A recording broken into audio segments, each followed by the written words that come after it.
Hello everyone. Today we're going to review what we know about mixtures and in particular about the concentration of solutions.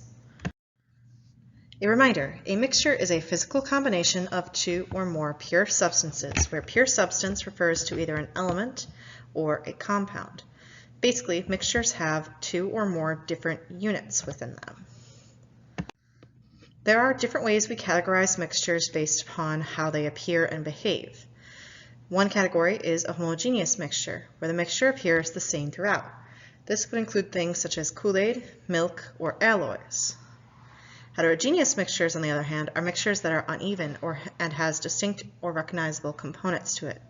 For example, consider olive oil dressing, sand and water, oil and water, or pizzas. A solution is a type of homogeneous mixture where one substance dissolves into another. The solute is typically the substance present in the smaller amount. It dissolves into the solvent. The substance is usually present in a larger amount. The most common type of solvent we will work with is water. For example, salt water, Kool-Aid, the atmosphere that we breathe in, and metal alloys are considered solutions. Notice, solutions do not have to be liquids. The concentration of a solution reports the amount of solute dissolved in a given amount of solvent or solution, depending upon what unit for concentration you are using. We will talk more about this a little bit later in this PowerPoint. A suspension is a type of heterogeneous mixture that, if mixed, will eventually separate over time. For example, think of salad dressings, particularly Italian salad dressing. When you pull it out, initially, all the things are separated, and you must mix it so that all the particles become more evenly distributed. But then, if you let it sit, it will eventually separate. A colloid is another type of homogeneous mixture where particles are permanently suspended within a solvent or the equivalent of a solvent. Solutions and colloids often appear very similar at first glance. Generally speaking, they are told apart by observing if the Tyndall effect occurs. The Tyndall effect occurs when a light is shown on a colloid. In the image here, the beaker on the left contains a solution. You'll notice the light passes through it, and the only things I see are some reflections on the glass of the beaker at either end. The beaker on the right contains a colloid. I can see the beam of light. Basically, what happens is the particles in a colloid are large enough that they can bend the light, and therefore scatter it and make the light's path more visible. Examples of colloids can include the homogenized milk that we buy in the store, mayonnaise, or ferrofluid. We should consider what mixtures look like at the particle level. Previously, we've looked more at particle diagrams for pure substances, such as atoms, as shown on the left here, or molecules, with the example water molecule shown here on the right. You'll notice within these ones, for the pure substances, there is only one type of particle that is represented. In a mixture, more than one type of particle will be present in the particle diagram. For example, for a solution, the solute dissolves into the solvent, and that is that the particles become separated all the way down to the particle level. For example, think of a saltwater solution as represented by this diagram. You'll notice that because this is salt, there are two different ions present, the sodium, the more gray one, and the chloride, the one represented in bright green, that are surrounded by the solvent molecules, the water. Specifically, this image represents what we would call an electrolyte solute, one where it dissolves and breaks up into ions, and therefore is able to conduct electricity because there are now free-floating ions. On contrast, a non-electrolyte solution still has the general idea of there are individual particles of the solute floating into the individual particles of the solvent.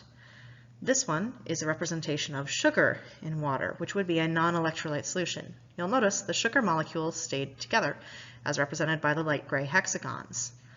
However, they are still dissolved all the way down to the individual molecule level, and therefore this is still a solution. Colloids, on the other hand, have much larger particles, as sort of represented by this diagram. Colloids often look like large bubbles that are floating around in their solvent or solvent equivalent, as shown kind of in these diagrams, where the colloid particles of the thing that is permanently suspended are the bright blue, and the solvent particles, you'll notice, are much smaller. Now let us talk more about concentration of solutions, since we'll spend a lot more time on solutions than we will the other types of mixtures. The concentration of a solution can be discussed both qualitatively and quantitatively, and so you might see words such as unsaturated, saturated, supersaturated, dilute, or concentrated being used to describe a solution. The concentration of a solution and how much will be needed to saturate a solution is highly dependent on temperature. For most solid solutes, more can be dissolved in the solvent as the temperature increases. For example, think of making hot chocolate mix in water or milk. When the water or milk is cold, the mix generally does not work and clumps together, but when it is hot, then it dissolves much more easily and more rapidly. On the other hand, for a gaseous solute, such as oxygen gases or carbon dioxide, the less can be dissolved as temperature increases. This is, among other reasons, why fish swim deeper in the summer or warmer months. The water near the surface is warmer and can't hold as much dissolved oxygen for them to breathe. This is also why pop goes flat when it's left outside and allowed to warm up to room temperature. Concentration is often discussed in a quantitative way, that is, as a measurement. There are many different units that are used. We are specifically going to focus on percent concentration and molarity. The percent concentration is a representation of the solute's mass as a percentage of the total solution's mass. The formula is percent concentration equals mass of solute divided by the mass of solution and then multiplied by 100 to turn it into its percent form. So for example, a 6% hydrogen peroxide solution that can be bought at a hairdresser's has 6% of its mass belonging to hydrogen peroxide and the other 94% belonging to the solvent, in that case, water. Molarity is the other unit for concentration we are going to focus on. For molarity, the number of moles of the solute is represented as a part of the volume of the total solution. The formula is molarity equals moles divided by volume. You may notice this formula looks very, very similar to the density formula, and the algebra used for this is a very similar one. When dealing with concentration, you may also want to worry about changing concentration, that is, by diluting something. In a dilution, the number of moles that is present in a small volume of a concentrated solution is going to be kept, but the volume will be expanded, and therefore the concentration will decrease. The formula generally used to calculate either the molarity or the volume that is needed for a dilution is M1V1 equals M2V2, where the M represents the molarity and the V's represent volumes. You may also see a more general form of this where it is C1V1 equals C2V2, simply saying whatever the concentration unit is times the volume must be the same on both sides. This is because, again, the number of moles, or in other cases the amount of the solute, is not changing. It is the volume of the solvent and therefore the volume of the solution that changes, while the number of particles of the solute remains constant.